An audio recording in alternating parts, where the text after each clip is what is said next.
And someone recently approached me saying, "Excuse me, but I need to become fluent at speaking Japanese in 6 months. What should I do?" my initial response was... And after this exchange, I couldn't help but think, what if that person had actually said, "Excuse me, I need to become fluent at speaking Japanese in 6 months. And you've got 10 minutes to tell me what I need to do." Alright, no problem. And the more I thought about the whole speaking Japanese fluently in 6 months thing, the more I realised it is actually technically possible, with a good strategy, with a good plan. Now granted, it took me longer than 6 months, but this is because, like most learners, I had no idea where to begin or what to do. Now I've been fortunate to come a long way since then, culminating last year in taking part in a regional Japanese speech contest, somehow winning, and ending up in the local newspaper looking like some kind of slightly overweight, disappointing villain. So if you have half a year to spare, or you're learning Japanese from a beginner to an intermediate level, here are 6 important points for making fluency in 6 months a reality. Or if you do lack the time, at the very least in under a year. So in the aim of not being shot in this bizarre, poorly conceived, hypothetical situation, here is a 6-step strategy for success in speaking Japanese fluently in 6 months. God, I love alliteration.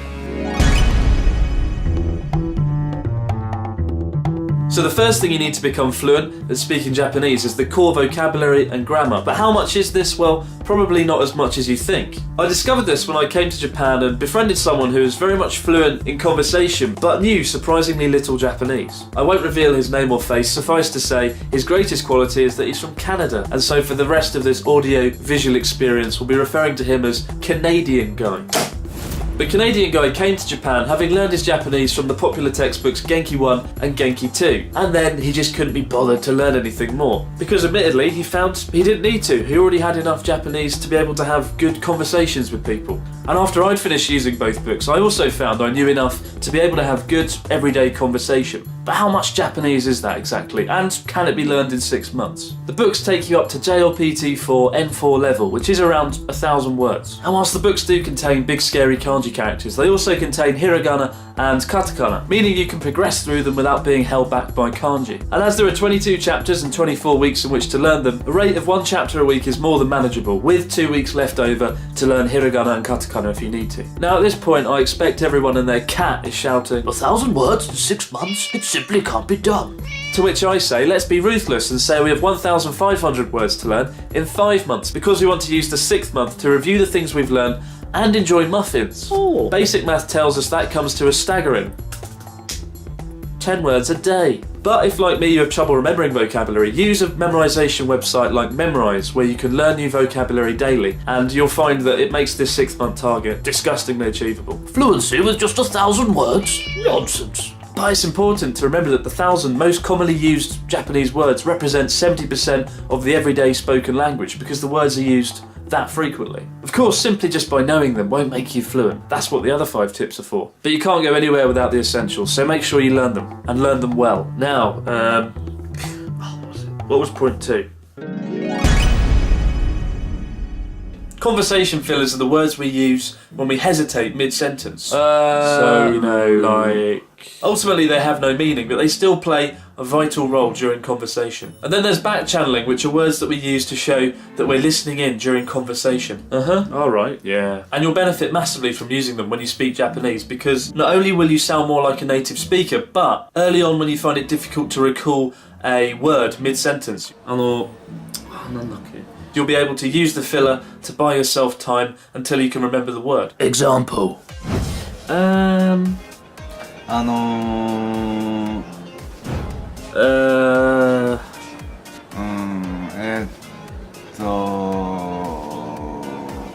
Yeah, right, yeah. あ、そうだね。 Oh yeah, I see, yeah. なるほど。なるほど。Oh, what is it? なんだっけな。なんだっけ。 And if you listen to a Japanese speaker, you'll especially hear the first 2. But get into the habit of using them early on, and not only will you sound more like a native speaker, but you'll feel more comfortable and natural when speaking Japanese. It's a small thing, but it does make a huge difference. なんだっけ。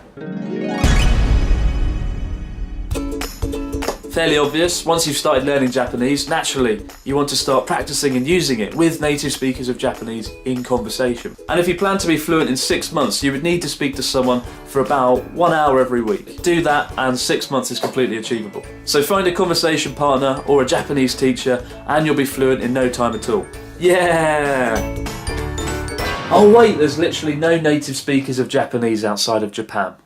Okay, I exaggerate, but it's true. If you live outside Japan, there is a noticeable absence of Japanese people to actually speak with. In fact, in the past 2 years, I've had more messages from people about this problem than anything else. And I can empathise. In the 22 years that I lived in rural London, I met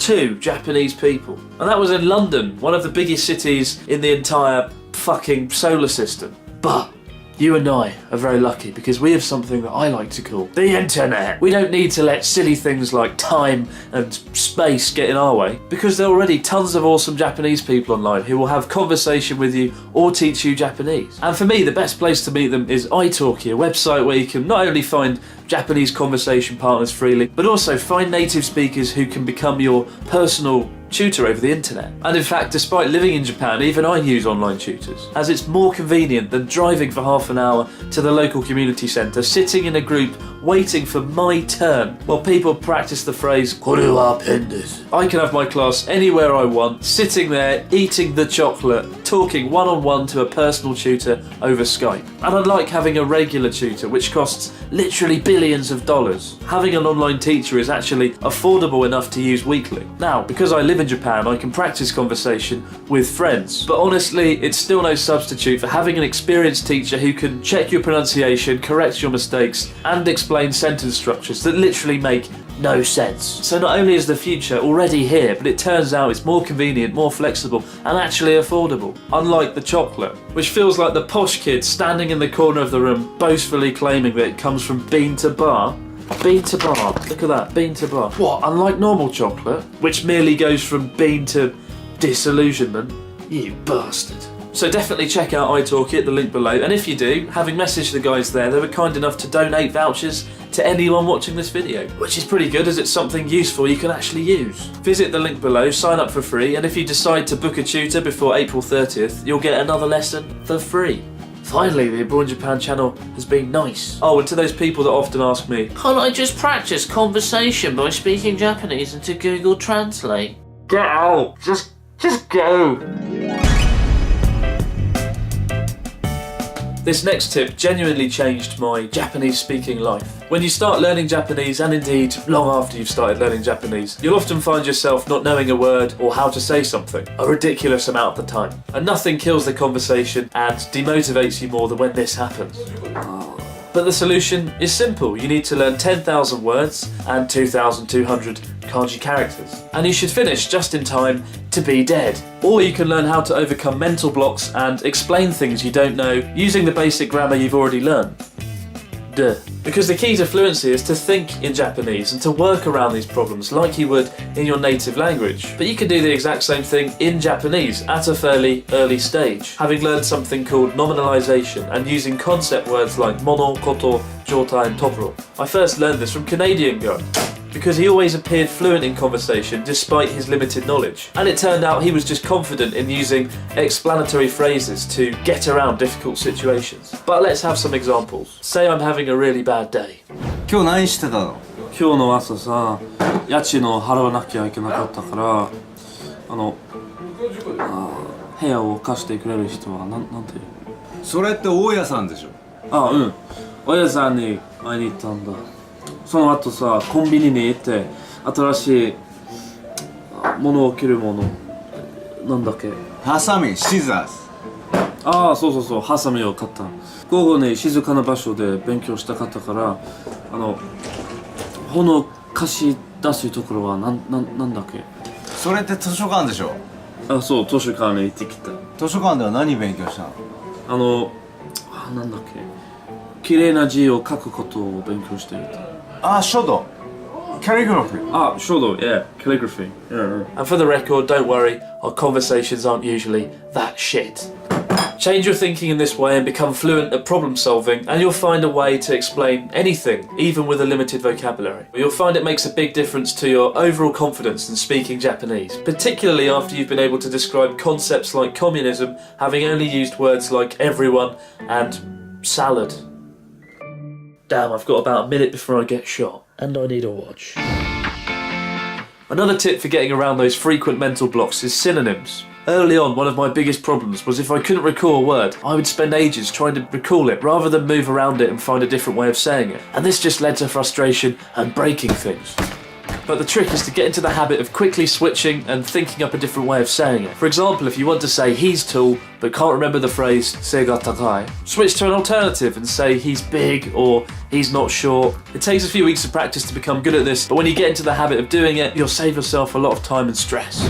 And finally, number 6, the most important tip, but probably the most difficult. Early on, it becomes so easy to switch back to your native language if you can't think of the word or what to say. And I would do this even if I knew full well that the other person couldn't even speak English. But this problem has continuously plagued me, that I switch back to English rather than stick it out and use the Japanese I know. I think one of the biggest reasons for this is that it feels like you have to let part of your personality go because you don't know how to say colloquial phrases that you would say in your own native language. And it can be really difficult, especially if you're an egotistical, terrible person like I am. But if you don't get rid of this problem early on, it will always hold you back and stand in your way. Rather than thinking in Japanese, you'll just give up and revert back to your old language. Forget your native language. If you can't say it in Japanese, don't say it at all. Just move on. And conversely, the more you speak and use the Japanese you'll know, the more you'll realise that you know a lot more than you think. And that's it. 6 tips, 6 months. If you do all of these things, then you can be fluent in 6 months. And whilst being able to read, write or listen to Japanese is awesome, being able to speak it with native speakers is where the real rewards lie. And if you do plan to do this, well, send a message over the Facebook page, as I'm keen to hear how you get on. But thanks for watching and good luck. Done. Now can I please finish my dinner? Good job. Oh, and lay off the fried chicken.